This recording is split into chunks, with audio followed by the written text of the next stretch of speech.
All right, Chude, let's revisit the sect itself. Do you think that they've bitten a little bit more than they can chew with this situation? I certainly hope so. I certainly hope so. And, this was brought into sharp relief. I think yesterday, the coordinating minister of the economy, Dr. Ngozi Okonjo-Iweala, wrote a piece for The Guardian, and he was talking about how all the efforts from the Safe Schools initiative launched by Gordon Brown to all of these other things that the government has now done. Now, whether it was the international pressure or whatever it is, it's just put in the spotlight the global effort now focused on Boko. You must remember that there was a time when we were even debating with the world whether to classify Boko Haram as a terrorist organization. I think the argument has now been defeated. So, Boko Haram will walk directly into an intersection that concerns the world, the girl child, education, sexual and reproductive health, all these important issues that many coalitions around the world have taken as primary.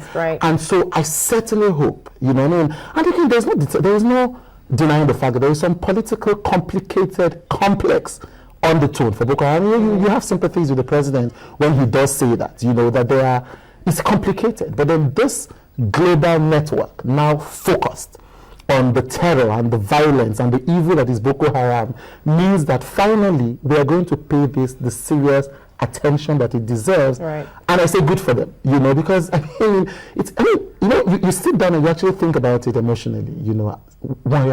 276 girls, according to the government, young girls who were just trying to go to school, just kidnapped by men. I don't care what their agenda, their grievance, or what their objectives are. This is an evil organization that the world needs to crush completely.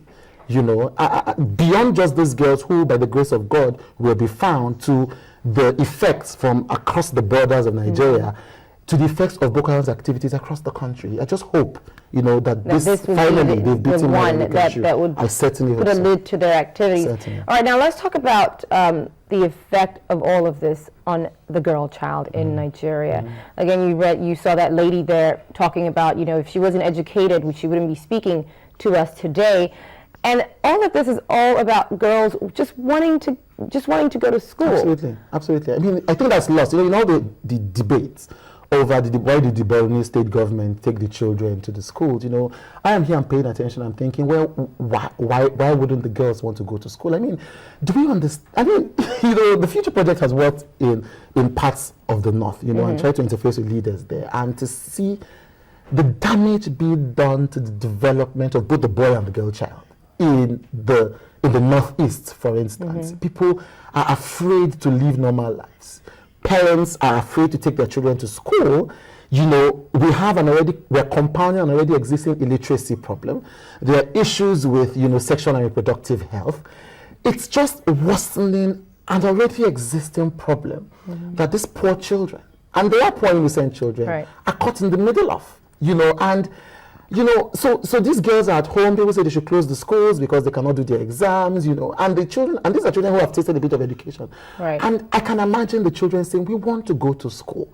It is a fundamental human right for both the girl and the boy child in the northeastern part of Nigeria and anywhere across the world to get a minimum education. And so I think our responsibility as a country is to find out not how to stop them from going to school, but how to get them to safe schools. And and I hope that this larger debate will continue concurrently with the short-term goal of finding those girls. After we found those girls, while we are finding those girls, we must think, how can we ensure that more young people in the north of Nigeria, and the northeast of Nigeria specifically in this case, have the capacity, the ability, the motivation, the incentive to go to school and find a way to better their lives. And you touch on this quite a bit in your new book, what's the title now? Are We the Turning Point Generation? Talk to us about that. The title, first of all, I mean, indeed, can you answer that question? Are we the turning point generation? Well, the book struggles with that question a bit, and my answer is I certainly hope so. I always say that there's nothing about my generation that automatically entitles us to change Nigeria. We live in the same corrupt country. We are influenced by the same corrupt system. We fight the same corrupt demons that have afflicted our fathers and those before them. And there is no guilt in trying to pursue wealth? And there's no guilt in trying to pursue all of those. But it's now what will we do differently to finally fulfill the promise of the country? How will we be the ones that people say, well, in this generation, this call was answered? Or will we be the same ones that people will write books about in another 15 years, in another 10 years? It's really a choice that all of us as young people, whether young leaders, whether active citizens, must answer. And the only way that we can answer that question is by deciding by ourselves that we're going to be a turning point generation. Now, what is it that this generation of Nigerians are doing to warrant them to have this title, if at all, of being the turning point generation? Oh, there are plenty. This is not the first generation that has been actively involved in advocacy on a mainstream level, but it has pushed the boundaries. It has. You look at political rallies or civil advocacy rallies, and you don't see just activists or student union leaders in them. You see business people, you see professionals, you see journalists, you see celebrities, you see media personalities, you see everybody. This is a generation that grew up knowing that your growth as a human being and your nation's growth are intertwined.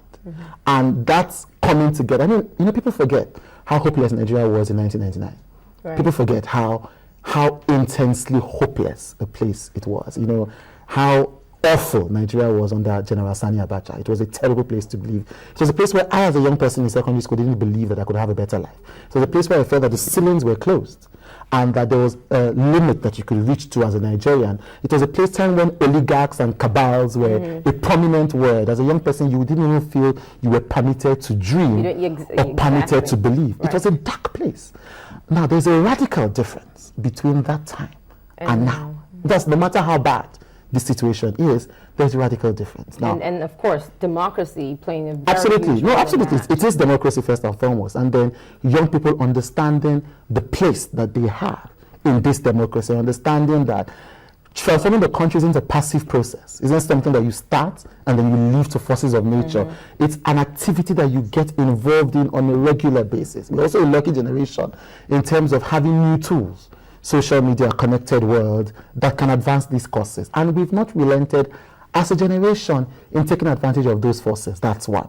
You look at enterprise and look at the kinds of things that young people have done. First, with the Nigerian film industry. Second, with the Nigerian music industry. Third, with the Nigerian technology ecosystem and all of that. And you see a generation that will not wait for anyone to give it handouts. The only place where we have not fully expressed this capacity is in politics. The reason why, because people sit down in government and say, young people want somebody to give them power. We didn't wait for you to give us power in business. Right. We didn't wait for you to give us power in entertainment or the creative industry. Isn't that as a result or as a function of the fact that politics in Nigeria is very exactly, because young people even have a disdain primarily for the political process, because we've seen. But that's because it's all about money. Yes, and young primarily. people don't have a purchasing power. Or don't even think that the purchasing power they've seen in the past has led to any sustainable change. So it's really like, well, that didn't appear to be changing our situation. So why should we use our energies trying to get into a system that we don't quite have a hang of? Now, it doesn't mean that political power isn't important, but it means that young people are coming. They are first building a base. You see, there are a lot of young people who don't need government, who can look at government appointments and say to hell with you. And many of them are the young people that are keeping the economy Exactly. rolling. They are the people that are keeping the economy going. They are having sources of income that don't depend on government patronage, not depend on, on corrupt forces. So it's developing an alternative power base that will soon influence the politics of the country. And so, are we the turning point generation? Yes, we've shown a promise, and we've shown the capacity. If we can sustain this momentum. That. All right, now the book is really a collection of your writings, articles that you've posted, and commentary. Which is the most poignant for you? Well, there are a number of them. I wrote one called "This Ship." Nigeria is a sinking ship, but we must not desert it. And the beginnings of that article came in after the Dana air crash. And the Dana air crash was a deeply distressing time for me. For a lot of people, yeah. It just depressed. I can't find any word. And I recalled, and in that story, I recalled when I lost my father of blessed memory, and just confronting the decay in the Nigerian system, having to bribe police people to give me a police report, having to have a bribe being demanded of me by them at the police station. Having to budget bribes into everything that you do, right? And I remembered how people were at the mortuary, just abandoned, and I remember the same images came out from Dana crash, and it just made me so disdainful of the country that we had to contend with. And I spent that night just trying to think about how the country could, how can we keep faith in such a country? How can we keep faith? I don't know if you get what I'm saying, Adore. Like, you look at such a country and you think, how can I have hope? Right. What am I doing here? Why am I not There's finding a better there's life? no inspiration Yes. on a daily basis. Yes, and right? so I had to find inspiration from the depths of myself. And I had to say that, Chude, you have to have hope because you have no choice. Because you have no choice. Because it's your only country. Because of those children that we forgot who died, those babies, those 3 children who died in that crash, who had never visited their country before, but the first time they came home to see their grandparents and their family, the country took their lives. And you ask yourself, why should I stay in this country? What has the country done for me that I should give it so much? And then you tell yourself, it's because you have no choice. Because at the end of the day, it's the only country you have. And so I had to reach into the depths of myself and say, Chude, this is the reason why you fight for the country.